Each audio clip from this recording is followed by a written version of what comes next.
the NBA draft happened last night. Of obviously main prize Victor Wembanyama went first overall to the San Antonio Spurs, but the Cleveland Cavaliers, with their second round draft pick, 49th overall, made a bit of a big name splash of their own. Now, that's usually not something you hear about late second round picks, is big name splash, but the Cleveland Cavaliers took Emoni Bates, who we might all recognize from that Sports Illustrated cover of him, being heralded as the next big star, the next Kevin Durant type player.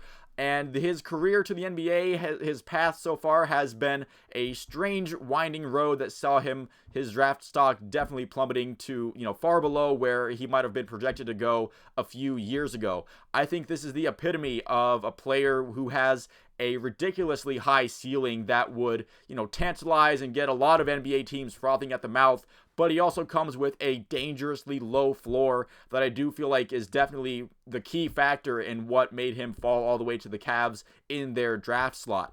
Like I just mentioned, Emoni Bates, one of these next star people as a teenager.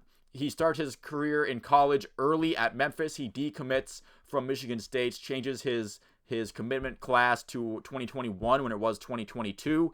And his time at Memphis didn't go all that well. His numbers were pretty bad. He was also dealing with injury issues, so I guess that could be seen as an out for him. But his averages and his numbers and his play wasn't all that encouraging either. He would transfer to Eastern Michigan, and his numbers definitely rebounded. But you do have to consider that he was playing with a much easier schedule. He playing in the MAC conference. Eastern Michigan themselves weren't all that good of a team in that weak conference. But there are some performances from Emoni Bates where you look at his performance and you definitely see that there is something there, right? He had good games against some high-quality opponents like Michigan.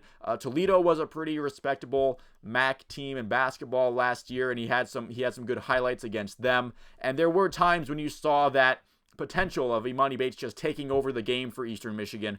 There was also the incident where he was arrested at a traffic stop for concealed carry and also altering the ID of a firearm. However, those charges were eventually changed to misdemeanors and nothing really came of them as far as actual serious punishment. So I am willing to, I guess, dismiss that as an example of maybe he's just being a bit too silly in his college days. Hopefully that is a lesson that he learned. However, and we've also seen that if this continues, not only is that an issue for his life in general, obviously, but that is going to come with NBA punishment, if not punishment from the legal system itself.